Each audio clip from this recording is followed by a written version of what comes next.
नमस्कार दोस्तों, चैनल पर नए हैं तो चैनल सब्सक्राइब कर लीजिए। महाभारत की रचना महर्षि वेदव्यास ने की थी। यह 5वें वेद शास्त्र के तौर पर जाना जाता है और हिंदू संस्कृति की बहुमूल्य संपत्ति है। इसी महाकाव्य से भगवद गीता का उद्भव हुआ है। भगवद गीता में कुल 1,00,000 श्लोक हैं और इसलिए इसे शतसहस्र संहिता भी कहा जाता है। हम सभी महाभारत में पांडु के 5 पुत्रों और धृतराष्ट्र के 100 पुत्रों के बीच की शत्रुता के बारे में जानते हैं। उनके बीच की इस शत्रुता ने चौसर के खेल में महत्वपूर्ण भूमिका निभाई थी और इसके परिणाम स्वरूप ही पांडव कौरवों से अपना राज्य एवं पत्नी द्रौपदी दोनों को हार गए थे। 13 वर्षों के वनवास के बाद जब पांडव वापस आए तो दुर्योधन ने उन्हें उनकी आधी जमीन वापस करने से इनकार कर दिया, जिसकी वजह से उनके बीच में कुरुक्षेत्र का युद्ध हुआ। इस युद्ध में भगवान कृष्ण ने अर्जुन को नैतिकता का पाठ पढ़ाया, जिसे भगवद गीता भी कहते हैं।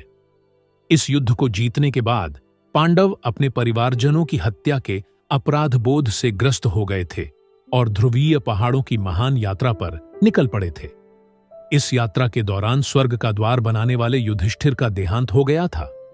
महाभारत का संयोजन महर्षि वेदव्यास ने किया था और इसकी रचना भगवान गणेश जी ने इस शर्त पर की थी कि महर्षि वेदव्यास बिना एक भी बार रूके लिखे जाने वाले श्लोकों का लगातार उच्चारण करते रहेंगे। फिर वेदव्यास ने भी एक शर्त रखी कि वे श्लोकों का अर्थ समझने के साथ ही उसका उच्चारण करेंगे, लेकिन गणेश उन्हें अपने दिमाग में व्याख्या किए बिना नहीं लिखेंगे। इसीलिए इस तरीके से पूरे महाकाव्य में कभी कभी वेदव्यास कठिन श्लोकों का उच्चारण करते, जिसे समझने में गणेश को वक्त लग जाता और उसी समय वेदव्यास थोड़ा विश्राम कर लेते थे।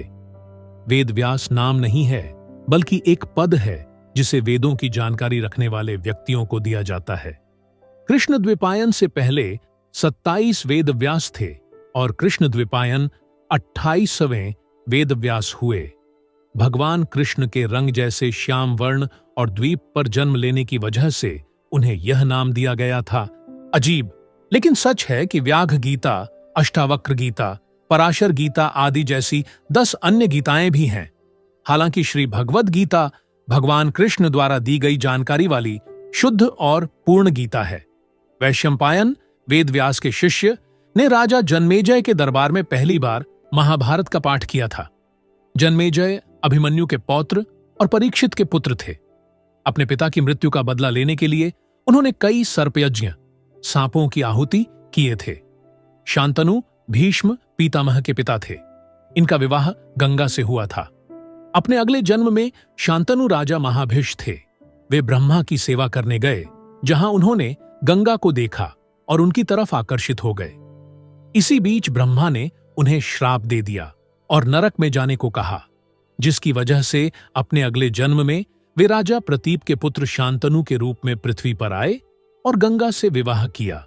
लेकिन गंगा ने शांतनु से वचन लिया कि वे कभी भी उनसे कोई भी प्रश्न नहीं पूछेंगे। शांतनु इस बात पर सहमत हो गए। उन्हें 8 बच्चे हुए और पहले 7 बच्चों को गंगा ने नदी में डुबा दिया। उन्होंने कभी कोई प्रश्न नहीं पूछा, लेकिन जब गंगा अपने 8वें बच्चे को डुबो रही थी, वे क्रोध से भर उठे और गंगा से इसकी वजह पूछी। तब गंगा ने उनसे उनके पिछले जन्म और भगवान ब्रह्मा के श्राप के बारे में बताया। इसके बाद वह उनके 8वें बच्चे के साथ चली गई। धर्म ग्रंथों के अनुसार 33 मुख्य भगवान हैं और उनमें से एक हैं अष्टवसु, जिनका जन्म शांतनु और गंगा के पुत्र के रूप में हुआ था। उनकी 8वीं संतान भीष्म थी। शांतनु का दूसरा विवाह निषाद की पुत्री सत्यवती से हुआ और उससे उनके 2 बच्चे चित्रांगद और विचित्रवीर्य हुए। एक युद्ध में चित्रांगद की मृत्यु हो गई और विचित्रवीर्य राजा बने, जिसने काशी की राजकुमारी अंबिका और अंबालिका से विवाह किया। महाभारत में विदुर यमराज के अवतार थे। ये धर्मशास्त्र और अर्थशास्त्र के महान ज्ञाता थे। आर्षि मंदव्य के श्राप की वजह से उन्हें मनुष्य योनि में जन्म लेना पड़ा था। कुंती ने अपने बचपन में आर्षि दुर्वासा की सेवा की थी। वे कुंती की सेवा से प्रसन्न हुए और उसे एक चमत्कारी मंत्र बताया। इस मंत्र के माध्यम से कुंती किसी भी भगवान से बच्चा मांग सकती थी। इसीलिए विवाह के पहले कुंती ने सूर्य देव से शिशु की मांग की और कर्ण का जन्म हुआ। अरशी किंदम की श्राप की वजह से पांडु ने साम्राज्य छोड़ दिया था और सन्यासी बन गए थे। कुंती और माद्री भी उनके साथ वन में रहने लगीं। यहां दुर्वासा के मंत्र से धर्मराज युधिष्ठिर का जन्म हुआ। इसी प्रकार वायुदेव से भीम, इंद्र से अर्जुन का जन्म हुआ। कुंती ने यह मंत्र माद्री को बताया और सहदेव का जन्म हुआ। इसके बाद उसके घी से भरे घड़ों को 2 वर्षों तक रखा और पहले घड़े से दुर्योधन का जन्म हुआ और उसी दिन भीम और फिर बाकियों का। जन्म के बाद दुर्योधन गधे के जैसे रोने लगा और इसी वजह से गिद्ध और कौवे शोर मचाने लगे। विदुर ने धृतराष्ट्र को कहा कि वे दुर्योधन को मार डालें क्योंकि वे उनके परिवार का नाश कर देगा, लेकिन अपने बच्चे से प्रेम ने उन्हें ऐसा करने नहीं दिया। दुर्योधन का वास्तविक नाम सुयोधन था। हम सभी जानते हैं कि महाभारत में दुर्योधन ने चौसर का खेल जीता और युधिष्ठिर से द्रौपदी को दुर्योधन की बाईं जंघा पर बैठने को कहने के लिए कहा। इसी वजह से वह खलनायक के रूप में जाना गया। लेकिन उस समय पत्नी को पुरुष के बाईं जंघा या बाईं तरफ और पुत्रियों को दाईं जंघा या दाईं तरफ रखा जाता था। कहा जाता है कि महाभारत धर्म के बारे में शिक्षा देता है और कई लोग इसे सत्य और झूठ से जोड़कर भी देखते हैं, लेकिन महाभारत में कहीं भी किसी भी उदाहरण में सत्य या झूठ को परिभाषित नहीं किया गया है। महाभारत का प्रत्येक कार्य उसके पात्रों की वर्तमान स्थिति पर निर्भर करता है। भविष्यवाणी करने के लिए ज्योतिषी नक्षत्रों पर निर्भर रहते थे, क्योंकि महाभारत युग में कोई राशि चिह्न नहीं था। नक्षत्रों में रोहिणी पहले स्थान पर था, न कि अश्विनी। क्या आप जानते हैं कि महाभारत के युद्ध में विदेशी भी शामिल थे?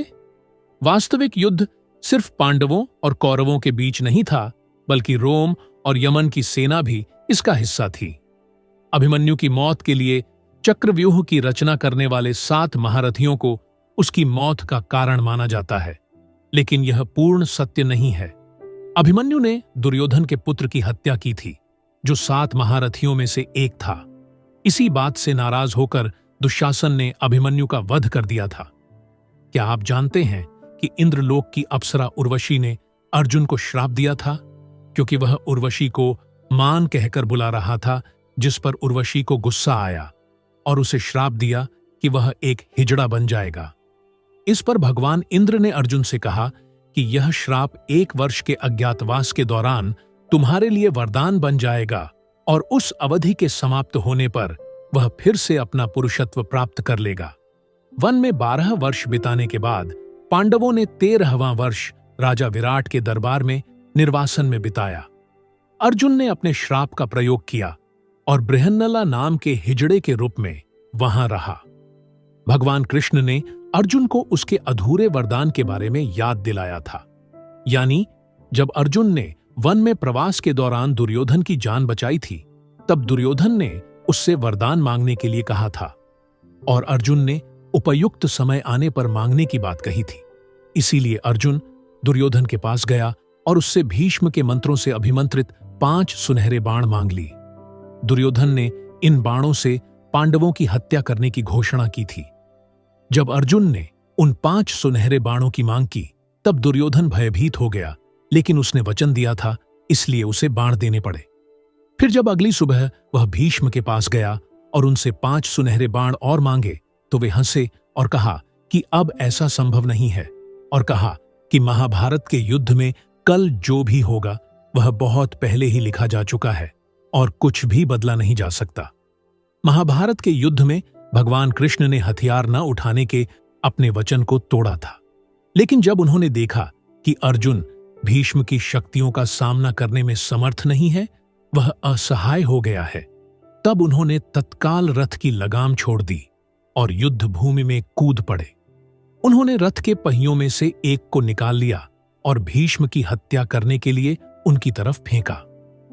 अर्जुन ने कृष्ण को रोकने की कोशिश की, लेकिन नाकाम रहा।